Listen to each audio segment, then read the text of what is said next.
This is Tank's Vlog for January 30th, 2018, wrapping up the day in sports. The New England Patriots have arrived in Minnesota, and the hype is now underway as the Eagles and Patriots met the press in Super Bowl opening night. What used to be called Media Day on Tuesdays has been shifted to Monday night. And now, the questions are just as ridiculous. It's more of a circus than anything serious.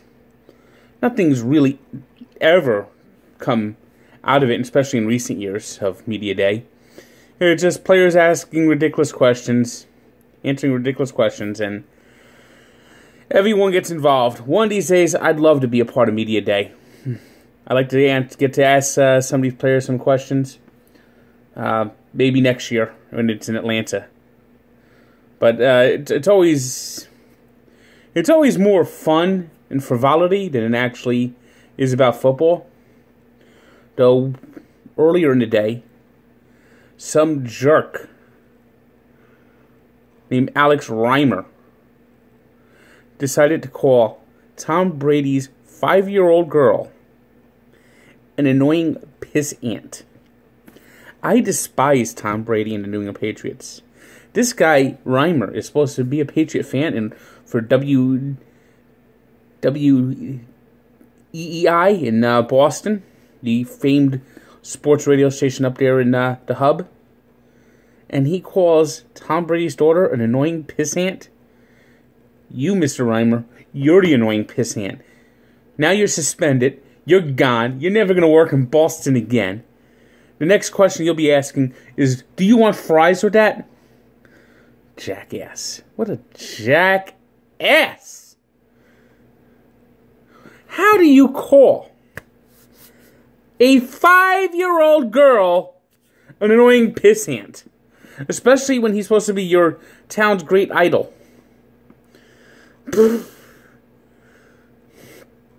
See you later, Mr. Reimer. I guess this is how you become famous. But of course, you're famous for one day. Because no one's going to remember you. And no one will remember you.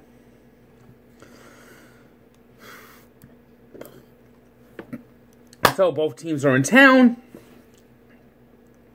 The hype begins. Practice should be getting underway in the next couple of days.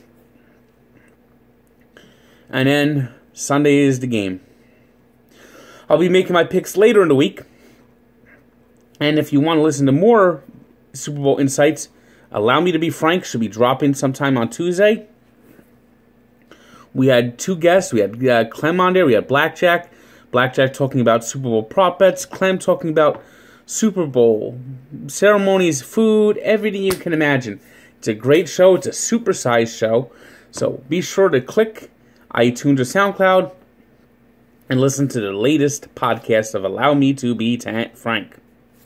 It's another great episode, a real one, and I recommend you listen as soon as possible. NBA, Monday night. NHL resumes Tuesday, by the way. We had Pacers swatting the Hornets 105-96. The Hawks stunning the Timberwolves 105-100. It was the Grizzlies 120-109 winners over the Suns.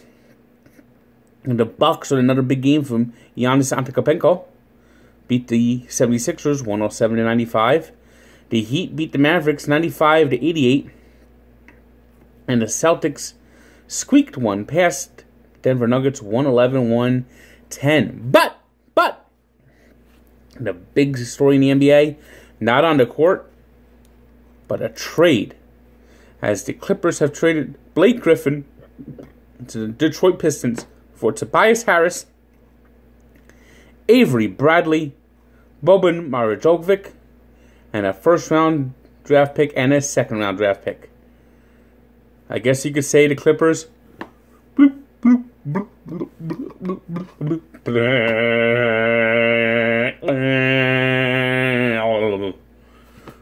near, far, the Clippers Clippers have sunk.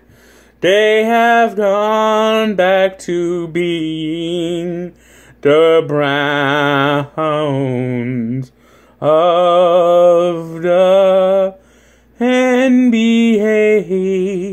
They'll be back at the bottom of the Pacific Division for years. The tradition has come back to LA. No one will be watching the Clippers anyway. They're back to being losers, like they've always been and always will be. In the shadow of the Lakers again, I believe they won't win many more games. Yep. Meanwhile, Blake Griffin, I think, makes the Pistons a lot better. Maybe not a top team in the East, but a team that could make some noise and might make the second round. But that's always because that's what Blake Griffin always makes it to the second round. I mean, he's like the conference finals will be uncharted territory. But maybe now the Pistons are gonna finally get some serious basketball going again. And I think this is a very good trade for Detroit. As the Clippers, the ship be sinking. Today's 3 stars are Giannis Antetokounmpo, the Greek Freak, had 31 points, 18 boards, and 6 assists as the Bucks beat the 76ers. Hassan White of the Heat had 25 points with 14 boards in the win over the Mavericks, and Kyrie Irving of the Celtics, who had 27 points with 6 assists in the Celtics win in Denver. Today's birthday shout-out goes to Tom Izzo. Yes, Tom Izzo. Tom Izzo, 63. He may not be the coach of Michigan State much longer. Oh, Sparty, oh, Sparty. It's not been too much of a Sparty party out there in East Lansing.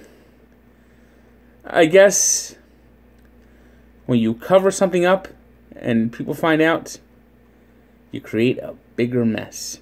Didn't they learn from Joe Paterno? Didn't they learn from Penn State?